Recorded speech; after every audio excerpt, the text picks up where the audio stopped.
The urgent search currently underway for 2 convicted killers. The drama began this weekend when the cons apparently used power tools to escape New York's Clinton Correctional Facility. Their brazen and meticulous prison break seems straight out of a movie. But for nearby residents, the present danger is real.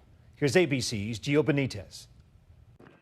Tonight, the first convicts to ever break out of this maximum security prison are on the run, 2 days and counting. 34-year-old David Sweat and 48-year-old Richard Matt, both convicted murderers, now gone without a trace from the Clinton Correctional Facility in upstate New York. They could be literally anywhere. We're leaving no stone unturned. Tonight, investigators at the home of a prison employee, Joyce Mitchell, now part of the investigation into how these 2 inmates were able to pull off such a daring and complex escape.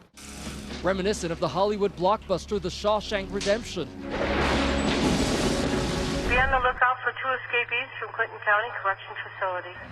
Officials say the men were last seen in their adjoining cells at 10:30 p.m. Friday night for bed check and reported missing at bed check the following morning at 5:30 a.m., leaving this note behind reading, "Have a nice day." In their empty beds, clothing was arranged to make it look like someone was sleeping. Police say Sweat and Matt used power tools to drill through a wall and work their way down 4 stories, shimming through 24-inch pipes. After climbing through a series of catwalks and pipes, they walked 300 to 400 yards down a tunnel, coming to a manhole they sawed open with their tools. What is the most troubling fact is they needed power tools to do what they actually did. They were heard. They had to be heard. The manhole where the 2 men surfaced, as seen on Google Earth, was only 1 block from the prison walls. Just after 12:30 a.m., a local resident tells us he saw the 2 convicts in his backyard. So what did you say? You immediately yelled something at them. Well, I first came around the side of the building of my house, and I saw the shadow running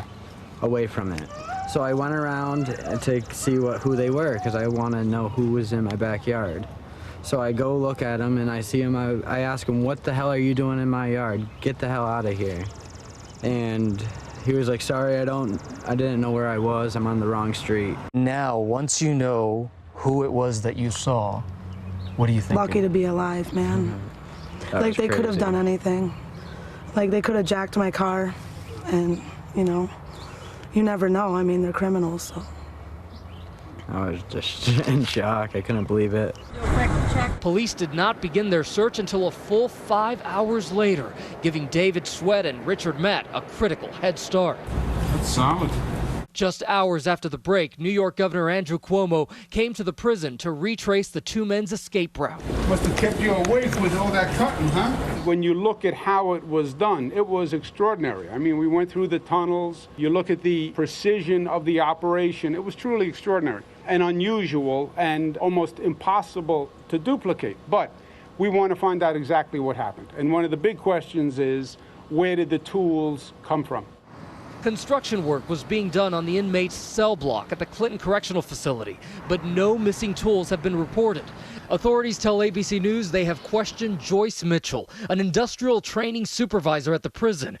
Her neighbors tonight among those on edge in this small community. Me and her were scared, you know, I want to find out what's going on. You know, hey, I live here, man. I gotta know what's going on. Police say both men are serving life terms for murder. Richard Matt for kidnapping and killing his former boss.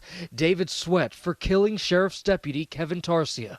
For his fiancée, the escape has been traumatic. I was pretty much in shock when I heard that David Sweat had escaped from state prison. Maximum security. It was very shocking. It brought back all the memories and all the thoughts and the terrible, horrific torture that they have inflicted on Kevin, and it brought all back terrible memories of all of that. These guys are dangerous. These guys are 2 guys that are as dangerous as you're going to get. Martin Horn is a former commissioner of the New York City Department of Corrections, an expert on what happens inside prisons. It's entirely possible over the years these guys have been in prison that they worked on some sort of a maintenance detail, because prisons like Clinton use the prisoners to help to maintain the prison, everything from painting the walls to fixing the leaks to rewiring an electrical socket. And so they may well have actually been in the pipe chase area that everybody seems to be so fascinated with.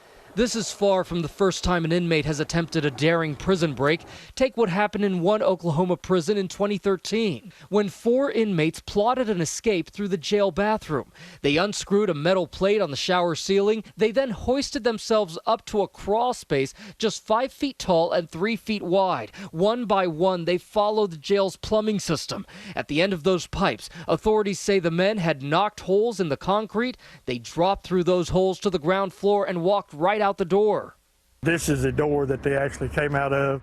Or this decidedly more low-tech escape in Arkansas the same year, when a convict jumped through a jail service window and simply made a break for it. All of these escapees were eventually recaptured, which is exactly what police fanned out on this ongoing manhunt are hoping will happen, and soon. The state police, docs, and federal investigative personnel, as well as surrounding agencies, are following up on each and every lead, no matter where it takes us.